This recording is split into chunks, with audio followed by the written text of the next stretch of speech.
ക്രിസ്മസിനായി ഒരുങ്ങി നാടും നഗരവും. കൊറോണയ്ക്കിടയിൽ ആഘോഷങ്ങൾക്ക് പരിമിതികളേറെയുണ്ടെങ്കിലും തിരുപ്പിറവി ദിനത്തെ വരവേൽക്കുവാൻ ക്രിസ്മസ് വിപണിയും സർവ്വസജ്ജമായി കഴിഞ്ഞു. കൊച്ചിയിൽ നിന്ന് രേഷ്മ ബാബു തയ്യാറാക്കിയ റിപ്പോർട്ടിലേക്ക്.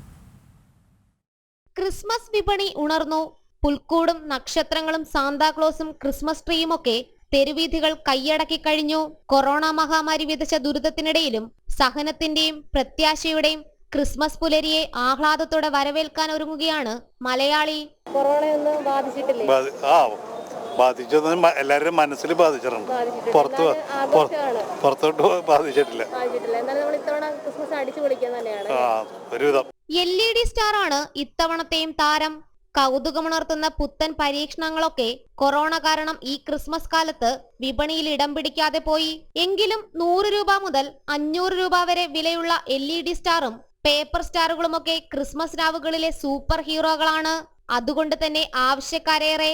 ഉണ്ണിയേശുവിന്റെയും പരിശുദ്ധ കന്യാമറിയത്തിന്റെയും മാലാഖമാരുടെയും രൂപങ്ങളടങ്ങിയ റെഡിമെയ്ഡ് പുൽക്കൂടുകളും വിപണിയിലെ ആകർഷക ഘടകങ്ങളാണ്. 7 മുതൽ 8 അടി വരെയുള്ള ക്രിസ്മസ് ട്രീകളുടെ വില 3000-ൽ തുടങ്ങും. ചിത്രപ്പണികൾ ചെയ്ത അലങ്കാരമണികളും LED ലൈറ്റുകളും കാഴ്ചയുടെ വിരുന്നൊരുക്കി കൂട്ടിനുണ്ട്. വ്യത്യസ്തങ്ങളായ കേക്കുകളും മാധുര്യമൂറും വൈനുകളുമാണ് വിപണിയിലെ മറ്റു താരങ്ങൾ. അതേസമയം കൊറോണ നൽകിയ സാമ്പത്തിക ക്ഷീണം ക്രിസ്മസ് വിപണിയിലും പ്രകടം. തിരുപ്പിറവി ആഘോഷങ്ങൾക്ക് 2 ദിവസം ശേഷിക്കെ വിപണിയിൽ ഒരു തരംഗം സൃഷ്ടിക്കാൻ സാധിച്ചിട്ടില്ലെന്നാണ് വ്യാപാരികളുടെ പക്ഷം.